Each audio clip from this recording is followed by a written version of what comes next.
YouTube, how you doing? Welcome back to the channel. Today we're jumping into a clip from the Celtics Beat podcast, which we've reacted to a few of these clips on the channel in the last couple months. It's definitely a good podcast. They bring up a lot of good points. I'm curious to see what they have to say today. This is a clip from the podcast about the Celtics rotation, and I'm curious to jump on here and watch it because I've already given my starting five look. I've kind of gone into the role players as well. I do think, you guys let me know if you want to see this.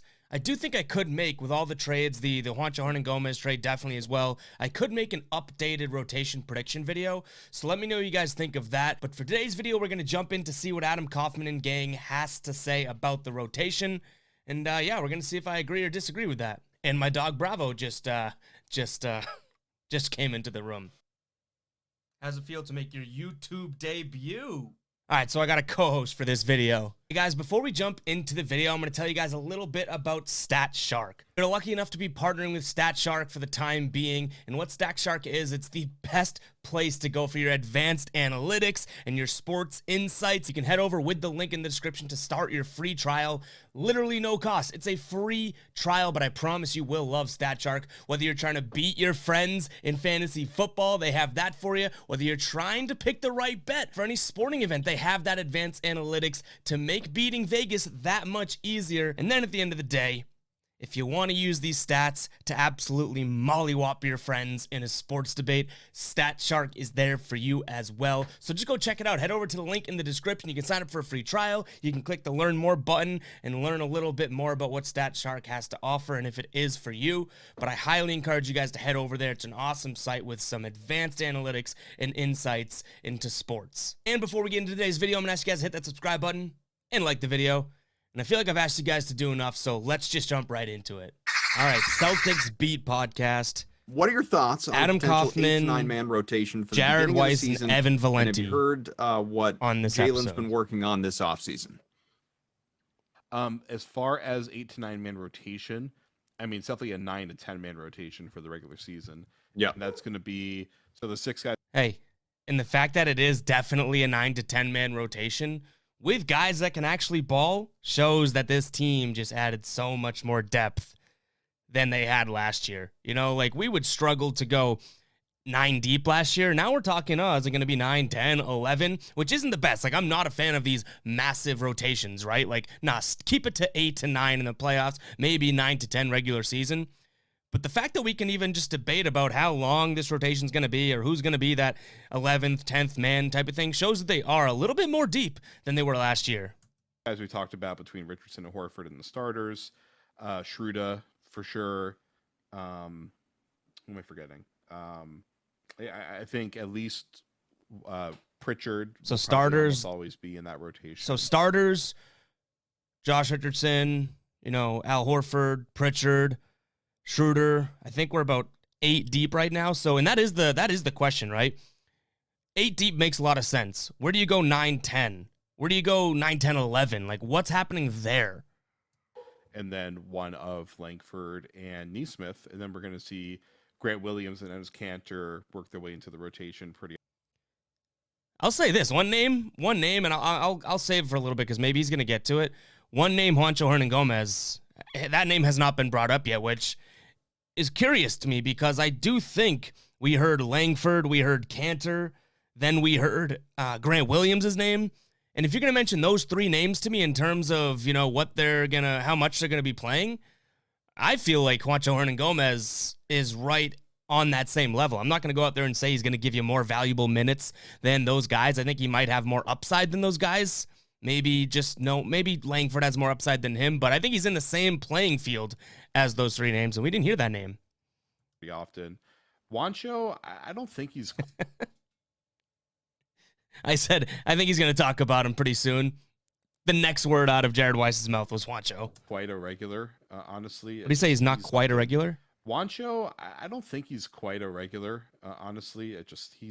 I know I'm pausing this and cutting this up pretty bad right now, but one thing I'll say is I'm going to focus on that word regular because that's sticking with me right now. If you say Juancho's not a regular, I'm cool with that. But I don't want to hear that Grant Williams is a regular. I don't want to hear that Romeo Langford's a regular or Enes Kanter's a regular, right? Like the guys that I just said, I feel like Juancho's in the same department as. I think he's in the same department as them. So if you're going to say those guys are regulars and Juancho's not a regular, then I think there's a little bit of us being on two different sides of the fence here. Just like he can just be pushed around too easily. His shot's a little too erratic. Does this weird thing where he just like he flicks his wrist completely to the side all the time on his shot when he's struggling with the shot. What? And it's like too obvious. Oh my God. Hey, I did not know that about him. If I'm going to see a guy, instead of, the normal follow through like this, all of a sudden if he's shooting, he starts going, oh man, we're going to have big problems. Oh, I hope that's not true. I hope that just like, something he's seen a couple times. Shooting night. It's like, you can like see like there's a signal that he's not having a good shooting night. And so as much as I really liked him as a prospect for years, I've been waiting for him to put it all together. I just haven't really seen it yet. And Minnesota did not go well for him last year. So I just don't really expect him to be cracking this rotation unless, because like I think Grant Williams is probably going to bring more to the table than Juancho does. I know I've seen a lot of people talk about Grant like he's barely going to make the roster as a candidate to get cut. Not this guy. I've never said a negative word about Grant Williams.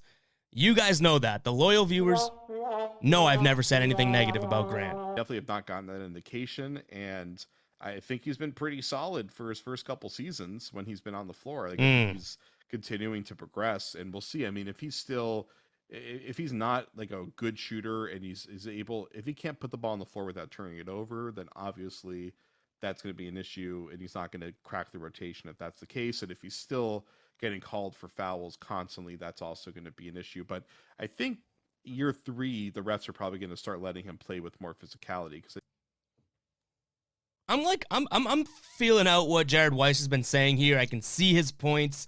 Not saying I totally agree with everything, but you do lose me immediately when you say Grant Williams struggled last year because of refs.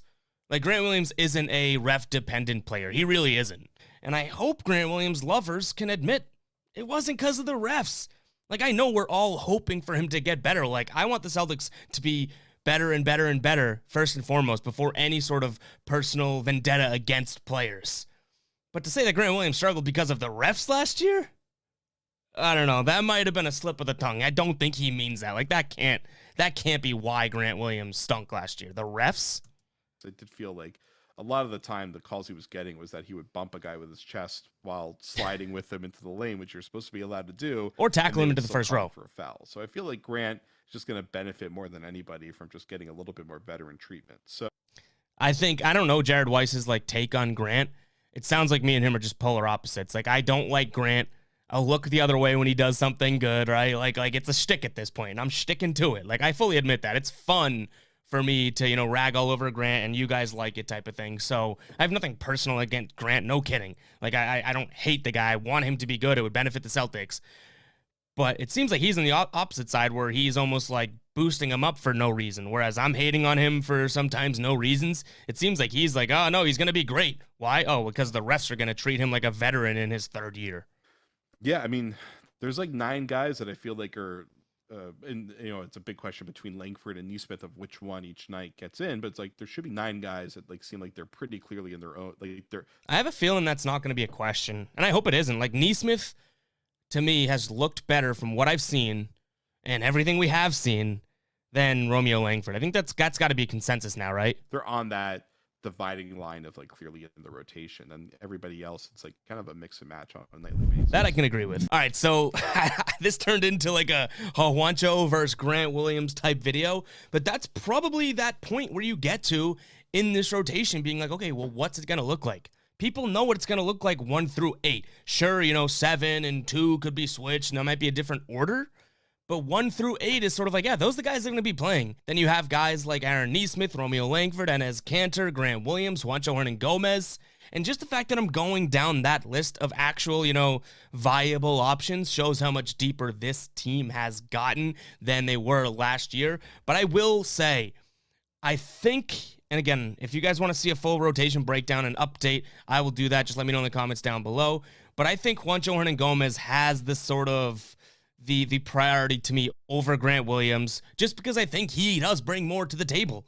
Like, I'm not saying that those guys bring nothing to the table, but I think Juancho comes to the table with a little bit more. Maybe he brings the beers and the turkey. Grant Williams comes with, like, the macaroni salad. Like, I want to see those guys bring more to the table. I'm in on the idea of them bringing more to the table. But right here, right now, I do think Juancho is going to be a better fit here because he is the sort of stretch the floor 4, which I think Grant Williams tries to be, but really isn't. So that's why I'm saying I think that he just sort of outranks those names. And as Cantor, I think, is going to be a tool for this team. You play him based on situations. And then the other topic brought in here was Aaron Nesmith versus Langford. I think Nesmith over Langford all day long. You used to be able to say, well, Langford's going to be the defender. He's got the long, 7+ foot wingspan, yada, yada, yada. Aaron Nesmith has proven last year when he got playing time and in the summer league that kid can defend and hustle as well. So you throw in the fact that he can shoot and he can score. Hopefully that clicks for him this year. I'm throwing him in that rotation over Romeo Langford. So let me know if you guys want me to make a full rotation breakdown. Let me know what you think of this video in the comments down below. And then subscribe and like. And I'll catch you guys in the next one.